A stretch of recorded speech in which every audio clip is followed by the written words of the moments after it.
Donc, comment on fait? Comme ça? Comme ça. Attends, ça va. Comme ça. Attends. Un peu tous comme ça? Mais non, Angelo, t'es pas dans Comme le... ça. Comme ça. Mais non. Bonjour à vous, les adorateurs de la lettre F verte. Cette vidéo est spécialement conçue pour vous. Je suis Angelo. Je suis Brigitte. Je suis Mathieu, je suis Augustin. Nous sommes des adorateurs de jeux. Et ensemble, nous formons la chaîne Brigitte le matin. Wouhou! Si nous sommes réunis ici aujourd'hui, c'est parce que nous avons fait une partie de Fayoum. Donc on vient de faire une partie de Fayoum à 4. Vous ne connaissiez pas, donc on avait envie de vous le faire découvrir. Et on va donner notre retour dessus. Et avant ça, peut-être une petite explication du jeu vite fait. Donc ça, c'est la couverture du jeu, Fayoum. C'est un jeu de Friedman Fries qui est sorti en 2020. Voilà, du vénéré et vénérable Friedman Fries. Alors moi, j'aime beaucoup ce jeu. Nous, on avait fait 2 parties à 2 et une partie à 3. Là, on a fait une partie à 4. Et qui a été un peu, pas si longue que ça, en fait. Ça va. Oui, ça va. Donc l'idée du jeu, c'est qu'on a donc ici le plateau qui représente le bassin de Fayoum. Et donc il y a 2 péninsules qui sont séparées par un fleuve. Sur les cases du plateau, on a des cases qui produisent du raisin, qui produisent du blé et qui produisent de la pierre. À son tour, alors, la mécanique du jeu est très simple. On a tous, au départ, 5 cartes en main. 5 cartes identiques. Et donc à son tour de jeu, il y a 3 possibilités. Soit on joue une carte et on fait l'action qui est marquée dessus. Parfois, il y a des coûts à dépenser pour faire l'action. Deuxième action possible, c'est acheter une carte au marché. Donc ici, on a 4 cartes dans le marché actuel et 4 cartes dans le marché futur. Un peu comme dans Funkenschlag Megawatt en français. Mais ça n'a rien à voir avec ce jeu-là. Et troisième action possible, c'est ne pas jouer de cartes et ne pas acheter de cartes, mais reprendre les cartes qu'on a jouées devant soi. Donc dans sa discarte, dans l'ordre, 3 cartes.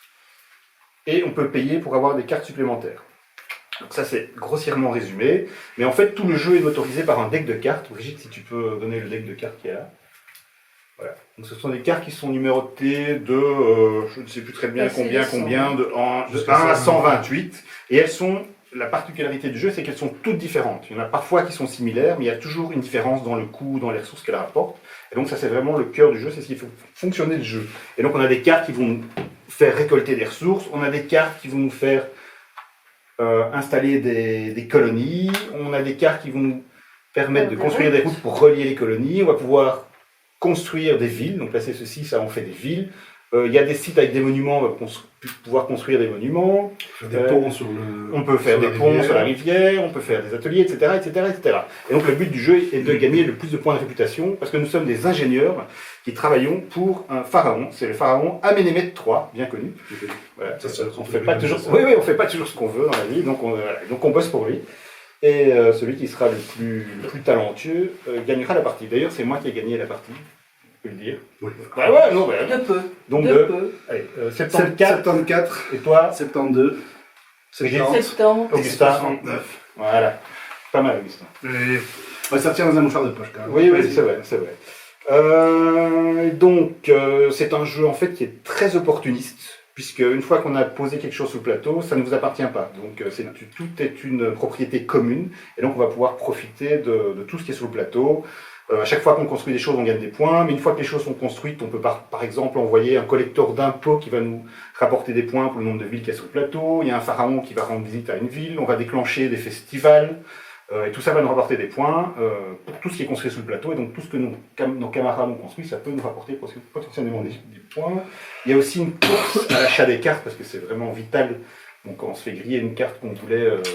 c'est mortel. Je sais que c'est arrivé plusieurs fois. Et au fur et à mesure que la partie avance, il y a une pénurie de ressources qui s'installe, une pénurie d'ouvriers qui est très difficile à vivre. Pas que, de tout. Il n'y a plus de routes, il n'y a plus de qui sont vidés de leur chose.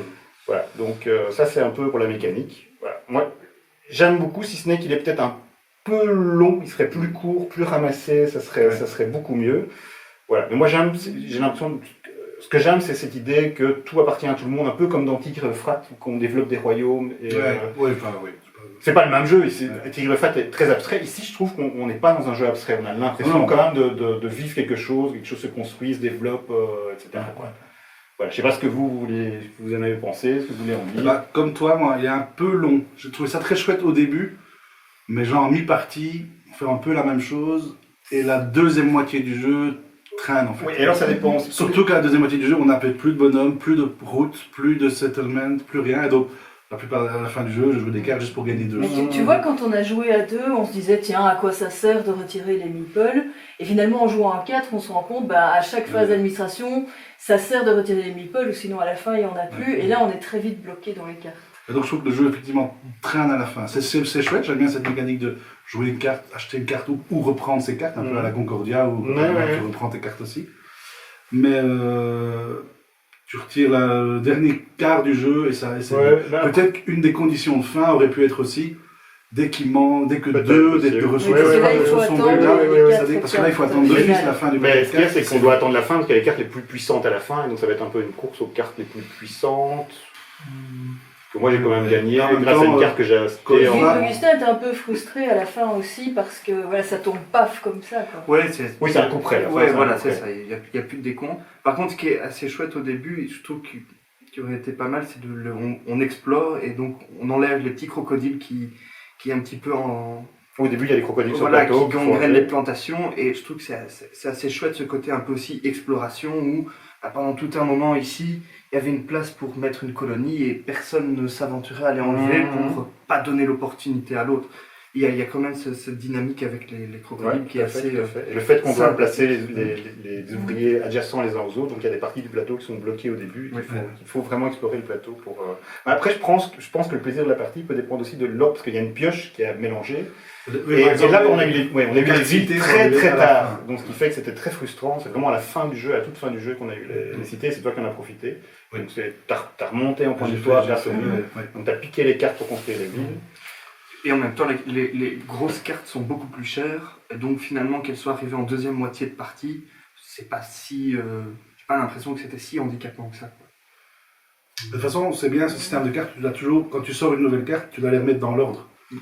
Il faut toujours les mettre dans l'ordre de puissance, donc les plus basses dans le deck arrivent toujours au début, donc ça c'est bien foutu aussi. Après il y a aussi un petit casse-tête quand on joue ces cartes, c'est dans quel ordre on les joue, parce qu'il faut les récupérer après. Parce que les récupérer c'est plus dur.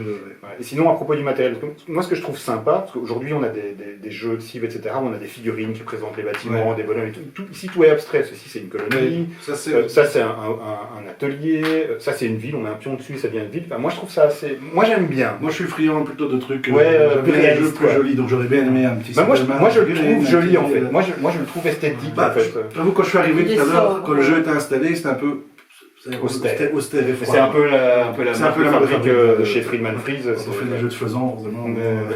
Il y a un jeu avec des faisans. Après c'est plutôt au niveau des figurines, mais sinon le plateau, moi le plateau je trouve... Oui. C'est une figurine, une figurine en bois. Elle est très bien peinte. C'est un meeple. J'ai des petits tokens en bois, mais sinon je trouve quand même que le plateau il est assez clair. C'est vrai que c'est pas hyper chargé, mais c'est pas non plus complètement abstrait, quoi.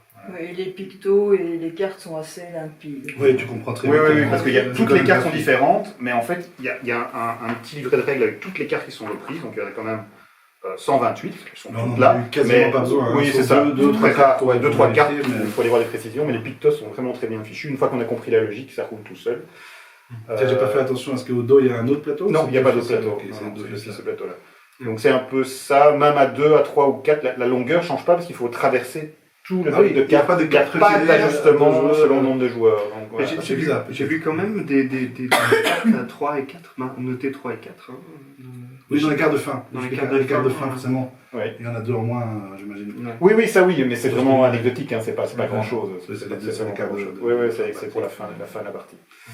Donc voilà, il est bien, moi je trouve qu'il est bien, mais à la fin un peu redondant et du coup un peu long sur la fin. Tu rejouerais? Mais j'avoue que je trouve aussi... Avec l'extension alors, pour voir ce que l'extension... Oui, il y a une extension qui est sortie, qu'on n'a pas ouverte encore. Je rejouerais, mais par contre, voilà, malheureusement je ne pense pas que je l'achèterai. Même si je viens de voir qu'il y a un mode solo. Oui, le mode solo est très bien, j'en ai fait quelques-uns. Je suis pas sûr que ça en solo... C'est un casse-tête amusant, en solo c'est un casse-tête amusant. Voilà. Très chouette.